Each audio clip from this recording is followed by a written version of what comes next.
For the Washington Wizards, it looked like a slam dunk. We just announced that we will be developing, in partnership with Monumental Sports and the city of Alexandria, the most state-of-the-art sports and entertainment district in America.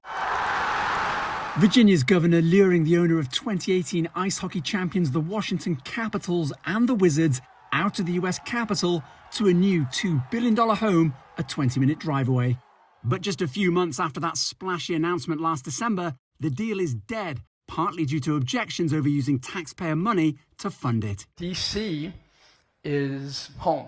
And Monumental Sports owner Ted Leonosis, whose company is worth more than $4 billion, is the prodigal son remaining in downtown Washington, lured back with more than $500 million of public money. The proposal to keep the Capitals and the Wizards in their current home until at least 2050 includes a new practice facility for the basketball players in vacant space next door to this arena. And for the owners, an extra carrot, a tax break, even as the District of Columbia proposes higher taxes but budget cuts to services like childcare. Let's play mean, let's play physical. This kind of fiscal sweetener has become the norm in US sports. Over the last 20 years, dozens of franchises have used tax breaks and even federal government money to build new stadiums. The Raiders have had big moments. Like the Las Vegas Raiders and LA Rams relocating across the country from Oakland and St. Louis, respectively.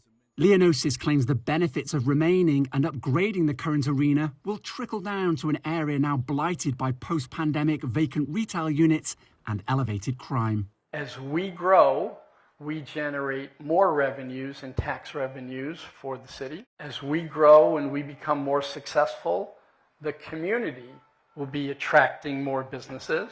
A study by Washington, D.C. authorities found that the regenerated area generated $3.3 billion in taxable revenues between the arena's opening in 1995 and 2013. But it also concluded that regeneration would have happened regardless of the team's presence.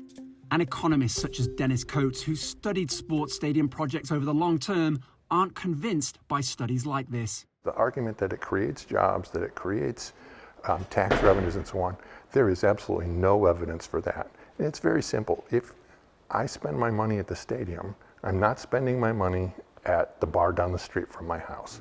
That's just reallocation or redistribution within the city or within the metropolitan area. There's no net gain.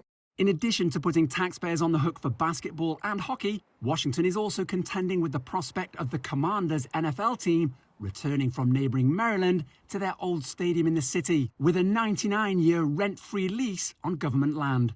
So how do Washington fans feel about taxpayer dollars being used as bait?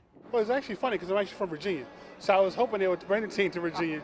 But I think, whatever the team has to do that's financially smart for the team. If I could, avoid paying taxes as a team owner, it's good for them. But as a taxpayer, not so much good. I'd prefer them to be in Virginia. If it were me having to pay taxpayer money towards that, I'd want to see the receipts.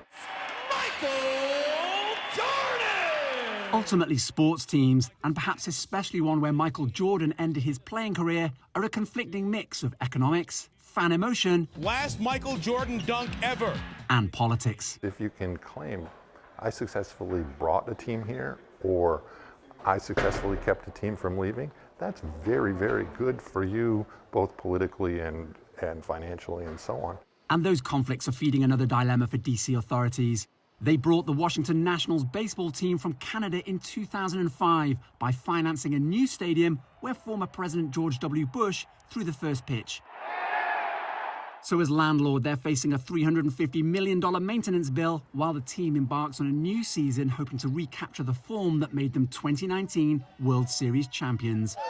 Owen Fairclough, CGTN, Washington.